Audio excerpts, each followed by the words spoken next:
Le cybertaxi s'arrêta devant l'entrée de l'astroport. Buka ouvrit la portière et sortit ses longues jambes de l'habitacle. D'abord la droite, puis la gauche. Enfin, elle se redressa avec une langueur étudiée, fidèle à sa devise, être sensuelle à tout moment. De l'autre côté du véhicule, Sel Shaliman l'imita, et elle envia la dignité naturelle de ses gestes. Son exosquelette de chitine grisâtre et luisante donnait au gordien l'apparence rigide d'une armure médiévale, mais aussi beaucoup de style. Un humanoïde sétien aurait sans doute eu plus de classe. Ils étaient tellement beaux, presque félins et si sensuels. D'ailleurs, la moitié de la jeunesse terrienne imitait leur façon de se déplacer. Mais un gordien avait ses avantages. Elle regarda Sel Shaliman payer le taxi grâce à son impendice de crédit. Ses gestes mécaniques, aussi précieux que ceux d'une menthe religieuse ou d'une araignée géante, l'inquiétaient un peu. Mais l'image lui semblait plus supportable lorsqu'elle songeait qu'elle posséderait l'équivalent humain d'un appendice de crédit. On lui poserait bientôt un implant sous-cutané relié au généreux compte bancaire que cette créature exotique avait ouvert à son nom. Ils entrèrent. Buka contempla le petit monde de l'astroport, dernier paysage terrestre qu'elle verrait avant longtemps. L'astroport et ses environs grouillaient de monde, comme toujours. Des xénoïdes, récemment débarqués, avides d'émotion, et déjà étroitement encadrés par le réseau des tours opérateurs de l'agence touristique planétaire. D'autres xénoïdes qui quittaient la planète, l'air fatigué, empli de souvenirs pittoresques et bon marché. Il y en avait de tout type. Des non-humanoïdes, comme les énormes polypes d'Alderaban qui se mouvaient lentement sur leurs pieds musculeux et ronds, les gusoïdes de Rigel, segmentés, longs et pleins d'écailles, ou encore les colinsiens, massifs et blindés. On voyait aussi des humanoïdes, sétiens et centauriens, les uns sveltes et beaux, les autres froids, bleus et distants. Des humains passaient également, comme ce groupe, en train de descendre d'un aérobus et de courir jusqu'à l'entrée. Probablement des scientifiques, tous très nerveux, en route pour un congrès. Ils suivaient un jeune homme qui paraissait être leur chef, bien que lui aussi ait l'air perdu. De toute évidence, il s'agissait de leur premier voyage en dehors de la planète. Un véritable privilège. Buka les envia un peu. La Terre autorisait rarement ses citoyens à la quitter, et seulement dans des circonstances très particulières. Les scientifiques xénoïdes, désireux que leurs collègues humains assistent à leur congrès, avaient certainement pris en charge les formalités et les frais de voyage.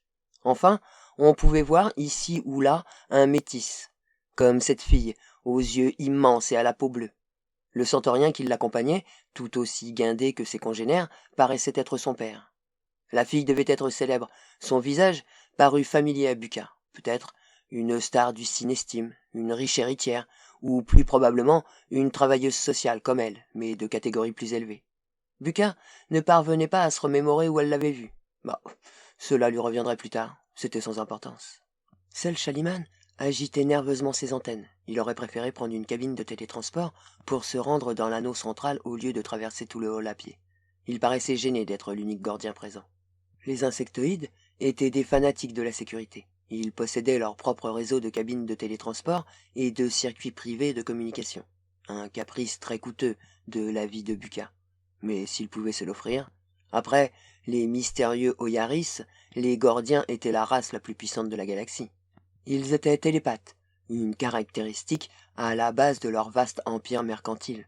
On ignorait s'ils pouvaient lire avec précision les pensées des autres espèces, mais ils savaient capter les états d'âme et les émotions de leurs interlocuteurs. Un avantage très appréciable lors d'une négociation commerciale. Buka l'observa, suspicieuse. Bien qu'il soit incapable d'interpréter les pensées humaines avec la même netteté que celles de ses congénères, Sel Shaliman la croyait-il lorsqu'elle disait l'aimer? Par mesure de précaution, elle ferma son esprit, murmurant en boucle les paroles du refrain entêtant d'une chanson technobite à la mode, un truc que lui avait appris son ami Ileka. Une travailleuse sociale indépendante devait se montrer très prudente, ne jamais baisser sa garde. Tant que l'hyper-vaisseau n'aurait pas décollé, rien n'était joué.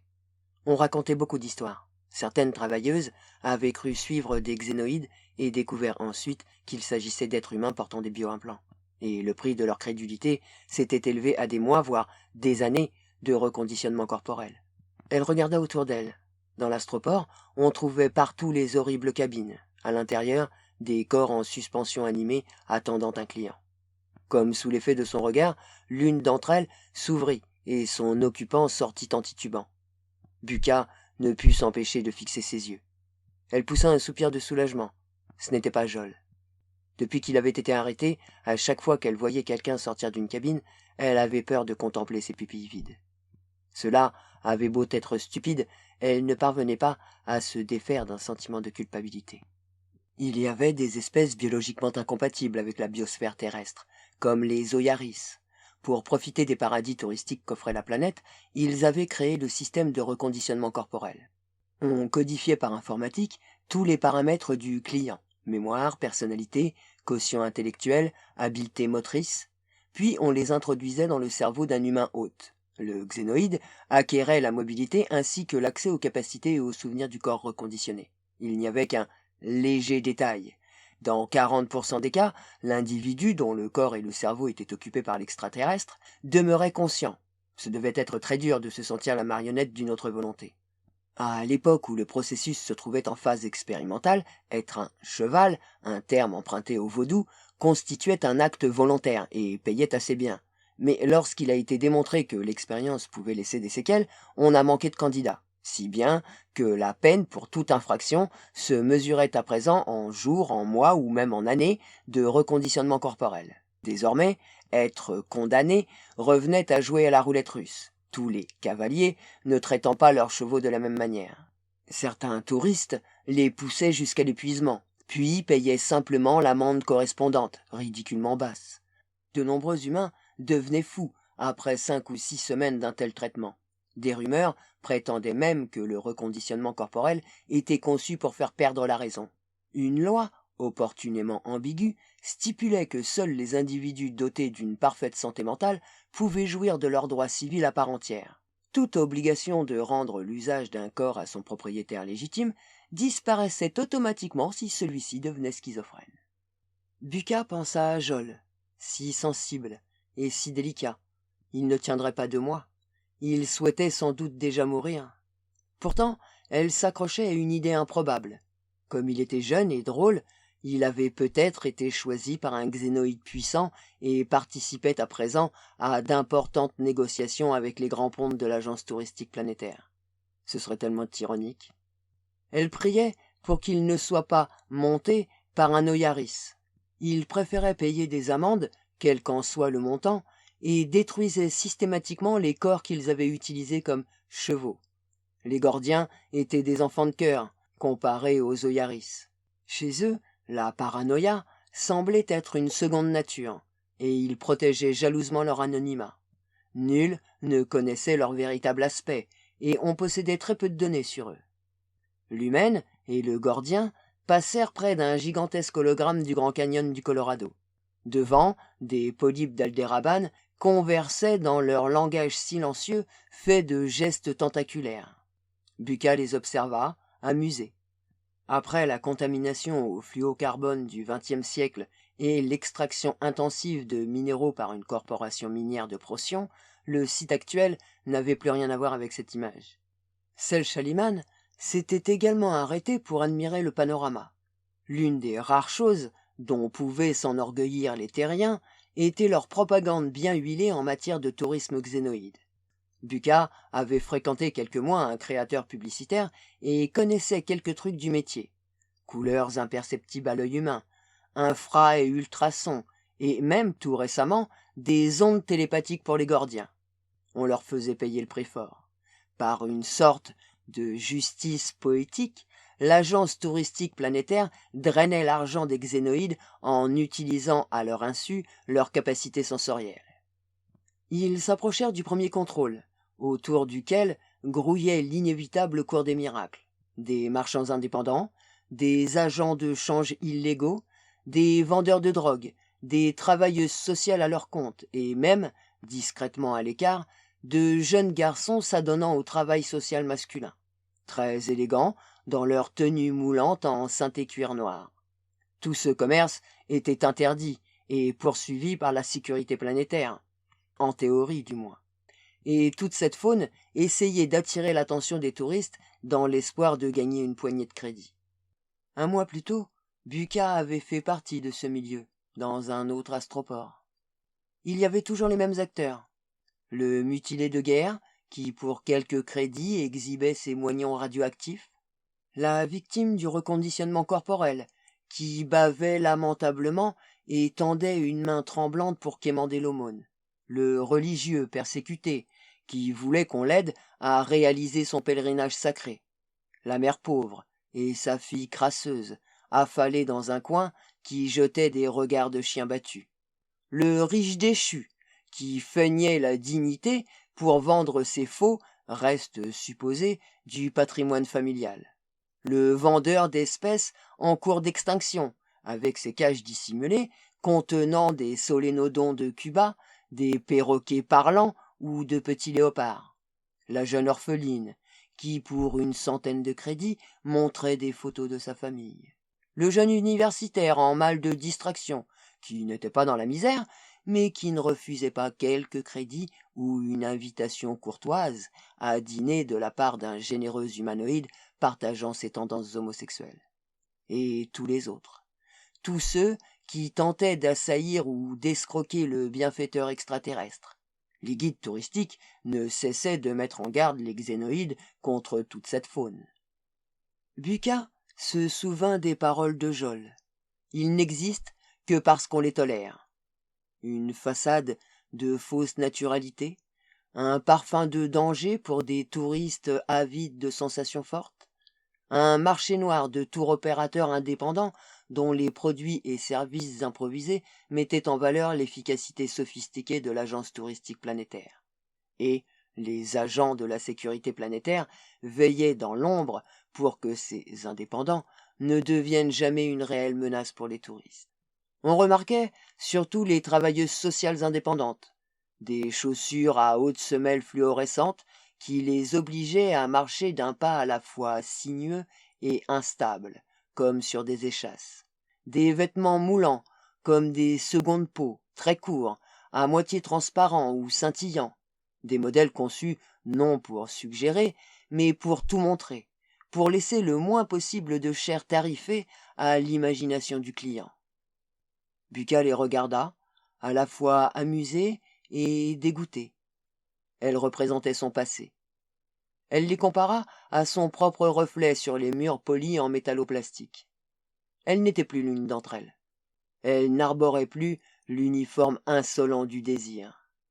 Elle portait un ensemble en simili-argent qui moulait ses formes sveltes, les suggérant sans adhérer de façon impudique à son corps. Les tons du tissu changeaient, interagissant avec son biorhythme. Seul son visage et ses mains étaient découverts. Elle avait montré assez de peau pour au moins 1000 ans. Ses vêtements étaient ceux des élégantes dames humanoïdes de Tossetti ou d'Alpha du Centaure, et sa peau était assez pâle pour qu'elle passe pour une centaurienne. Peut-être aurait-elle dû acheter du fond de teint bleu clair. Celle Schallimann n'y aurait vu aucun inconvénient.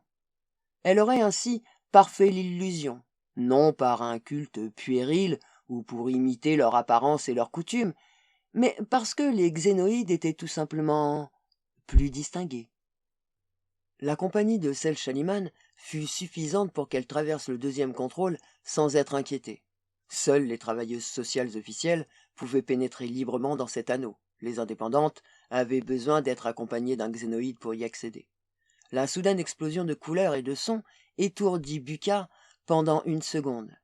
L'anneau intermédiaire de chaque astroport terrestre était une zone soigneusement contrôlée destinée aux voyageurs de passage ou aux touristes désireux de profiter des réductions douanières.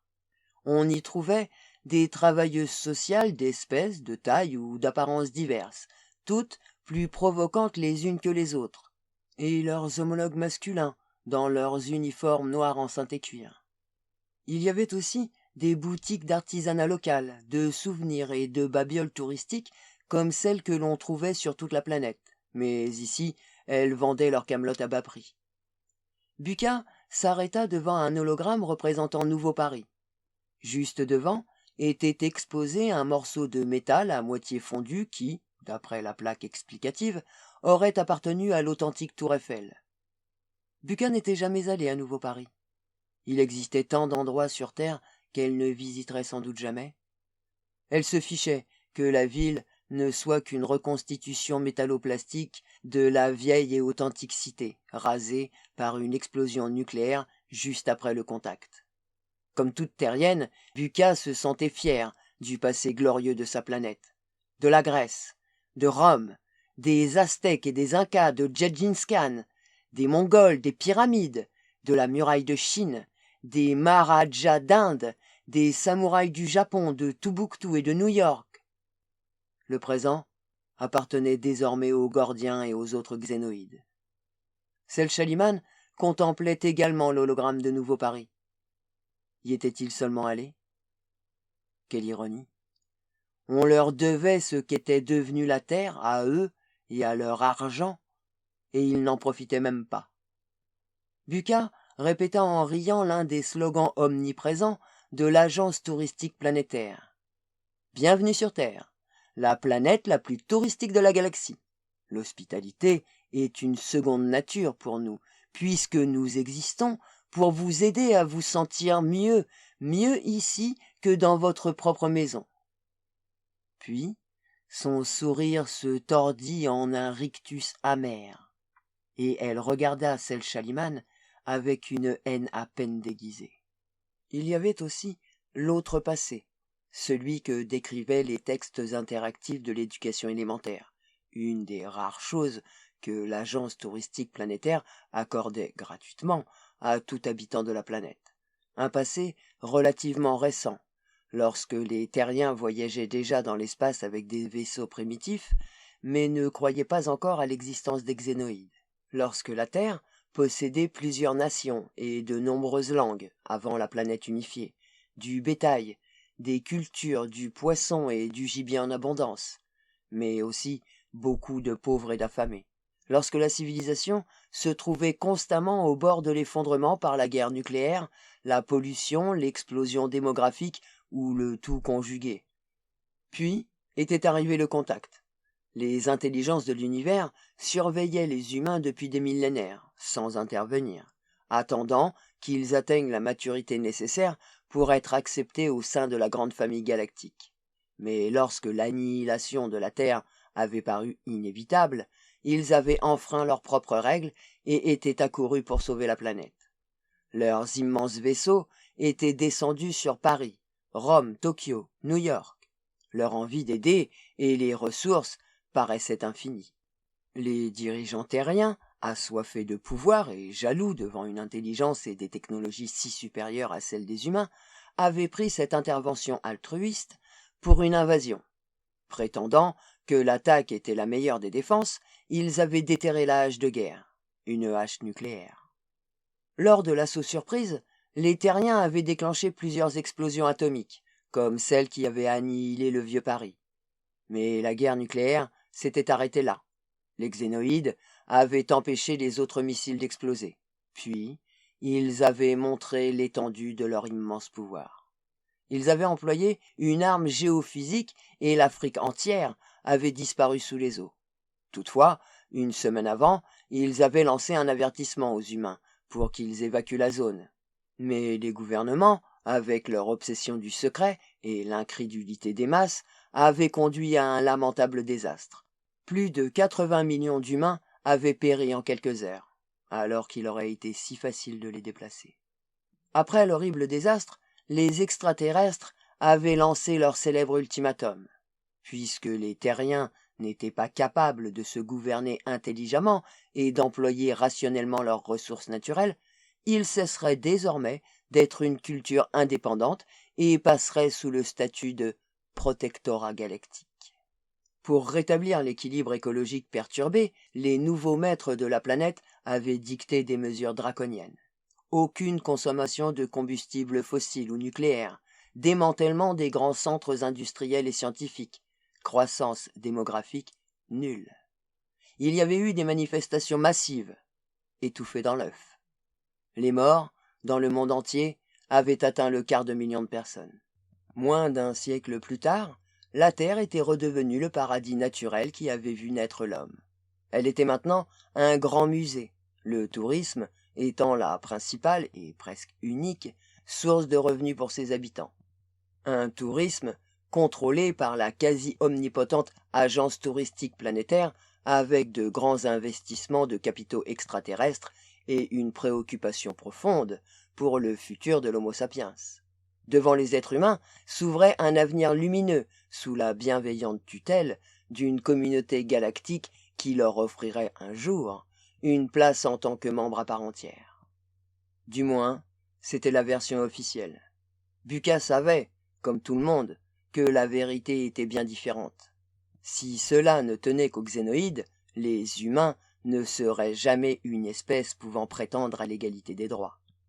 Ce n'était pas l'altruisme xénoïde qui avait motivé le contact, ni le souhait de sauver l'humanité qui les avait fait intervenir, coupant court à toute possibilité de développement indépendant de la planète. Jol lui avait expliqué les véritables raisons. Il possédait des rudiments d'économie galactique, l'un des domaines les plus censurés par la sécurité galactique. Sur Terre, on n'étudiait cette matière que dans les cellules secrètes de la clandestine Union xénophobe pro-libération terrienne. Il n'était pas surprenant que ces activistes soient pourchassés, ni que Jol ait été condamné au reconditionnement corporel pour être simplement soupçonné d'entretenir des liens avec la rébellion, même si les Yakuza avaient probablement joué un rôle dans cette affaire. Jol disait que l'ensemble de la galaxie était soumis à une guerre impitoyable, avec, comme dans toutes les guerres, des offensives et des contre-attaques, des mouvements de diversion et des retraites tactiques. Mais il s'agissait d'une guerre commerciale, à coup de nouvelles technologies, de marchés, de clients, de produits au rabais. Dès le début, l'humanité avait perdu ce conflit. Alors qu'elle se croyait économiquement puissante, elle était condamnée à devenir importatrice et plus jamais exportatrice. La Terre ne produisait que des aliments, des vêtements et des médicaments destinés à approvisionner un quart de sa population. Et ce qu'elle fabriquait était de si mauvaise qualité qu'elle ne pouvait rivaliser avec les produits, même les pires et les moins chers, des technocraties xénoïdes. La production terrienne, de par ses caractéristiques, était condamnée à devenir folklorique et touristique. Bucca se souvint d'une autre phrase de Jol. Ils ont transformé la Terre en monde souvenir pour s'ouvrir des opportunités commerciales. Oui, parce que, contrairement au slogan de la publicité, la Terre n'était pas un paradis. Subsister était une lutte de tous les instants. Pour chaque individu qui avait de la chance, comme elle, il en restait des milliers sur le bord de la route. Et des gens magnifiques, comme Ileka, comme Jol. Bucca était presque certaine que la véritable cause de l'arrestation et de la condamnation de Jol n'était pas son lien avec ceux de l'Union xénophobe, mais un motif bien plus mesquin. Jusqu'à ce qu'on l'attrape, Jol avait été un protecteur indépendant, et un excellent. Il gagnait bien sa vie. Le commerce de la protection était théoriquement illégal, mais c'était plus rentable que le travail social, même s'il était plus risqué. Gare à l'indépendant qui négligeait les paiements périodiques à la mafia, la triade ou au yakuza. Après l'avoir protégée elle pendant 2 mois, Jol avait réduit son tarif de moitié parce qu'il s'était entiché de ses beaux yeux. Avait-il consenti les mêmes réductions à toutes ses clientes? En tout cas, c'était suicidaire. Le crime organisé n'aimait pas qu'on fasse cadeau de son argent à d'autres. La main des Yakuza était aussi puissante que celle de la sécurité planétaire, et encore plus lourde à l'heure du châtiment. Elle avait la conscience tranquille. Elle n'avait pas trompé Jol. Il avait armé lui-même son propre piège. Cet idéaliste avait cru que le sexe et les câlins signifiaient qu'elle l'aimait. Elle ne l'avait obligé à rien. Lui seul avait voulu lui faire une faveur en allégeant sa dette. Elle l'avait apprécié, à sa manière. Mais, comme le disait une autre de ses maximes, aime ton prochain comme toi-même, mais pas plus que toi-même. Jol la traitait comme un être humain, et non comme un beau morceau de viande, un joli jouet avec des trous pour assouvir ses désirs sexuels. Il parlait à son intelligence, qu'il considérait vive, quoique peu éduquée. Il était doux et patient. Pas comme Daniel, le grand joueur de Volks, ce compatriote aux paroles enivrantes qui, des années auparavant, avait ravi à coups de mensonges et de simagrées le trophée de sa virginité. À présent, elle entendait parler de Daniel à tout bout de champ dans les informations sportives. Son ascension avait été vertigineuse. Ce devait être un sacré bon joueur. Il avait été nommé capitaine de l'équipe terrienne de Volks, et dans quelques jours, il défendrait l'honneur de la planète en jouant contre une équipe extérieure de la Ligue. Cette partie était l'événement sportif majeur de l'année, même si les humains n'avaient jamais gagné. Oui, Daniel Menendez avait réalisé son rêve. Il se tenait en première ligne. Joel, à l'inverse, n'était qu'un des nombreux perdants de l'ombre. Elle n'oublierait pas son dernier regard lorsque la sécurité planétaire était venue le chercher. En une supplique muette, il lui demandait de ne pas l'oublier. Elle revoyait encore le visage du sergent qui l'avait arrêté, avec ses traits durs. Le visage d'un homme qui doit se charger du sale boulot, mais que cela n'amuse pas. Un homme qui a tout vu et qui ne croit plus en rien. Joel, l'adieu. Elle l'avait embrassé, avait pleuré contre lui, l'avait étreint. Et quelque chose qui ressemblait à un nœud s'était formé dans son estomac. Elle déglutit.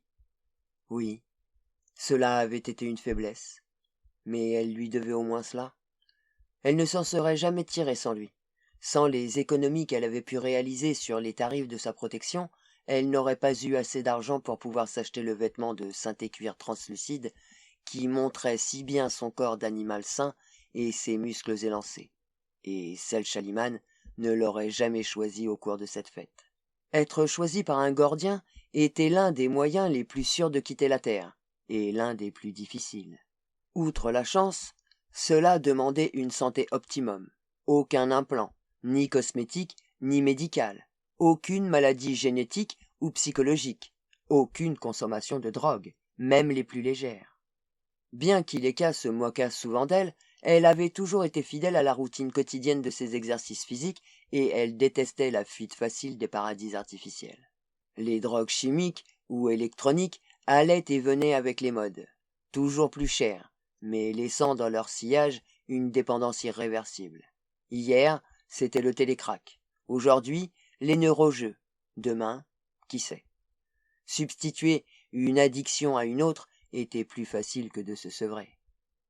Buka regarda avec pitié plusieurs enfants connectés aux consoles, des neurojoueurs, isolés dans les univers privés de leurs implants corticaux d'accès direct. Des enfants qui avaient les moyens. Cela se voyait à leurs vêtements coupés sur mesure, et parce qu'aucun neurone brûlé de la rue n'aurait accès à l'anneau intermédiaire d'un astroport. Ceux-ci possédaient suffisamment de crédits sur leur compte pour soudoyer les agents de la sécurité planétaire, et pour pouvoir se payer des heures au lieu de minutes dans le cyberspace ludique, oubliant la vie sur une planète sans futur et au présent répugnant. Leur philosophie était logique et attractive. La réalité est merdique? Alors fuyons. Dans le monde virtuel, le temps passait à une vitesse différente. Là-bas, ils pouvaient voyager vers des planètes qu'ils ne verraient jamais. Ils pouvaient être des super-héros, des Collinsiens invulnérables ou des Sétiens superbes et félins. Pourquoi risquer une mort véritable en luttant aux côtés des abrutis de l'Union xénophobe pro-libération terrienne? Dans les neurojeux, ils pouvaient profiter chaque jour d'1 milliard de morts synthétiques et libérer 1000 fois la Terre du joug des xénoïdes. Se tordant de rire sans raison apparente à chaque fois qu'elles se regardaient, 3 travailleuses officielles passèrent en chaloupant sous l'effet de ce qui était sûrement une de leurs premières doses de télécrack. Buka pensa à Ileka. Cela commençait toujours ainsi. Le télécrack provoquait une addiction irréversible. On disait qu'il élevait le potentiel télépathique permettant d'établir une empathie temporaire et même d'échanger des idées simples avec d'autres sujets. D'après Joel, c'était totalement faux. Les êtres humains manquaient de récepteurs télépathiques et personne n'y pouvait rien changer. Le seul effet du télécrack était de surcharger les circuits neuronaux provoquant des hallucinations. Point final.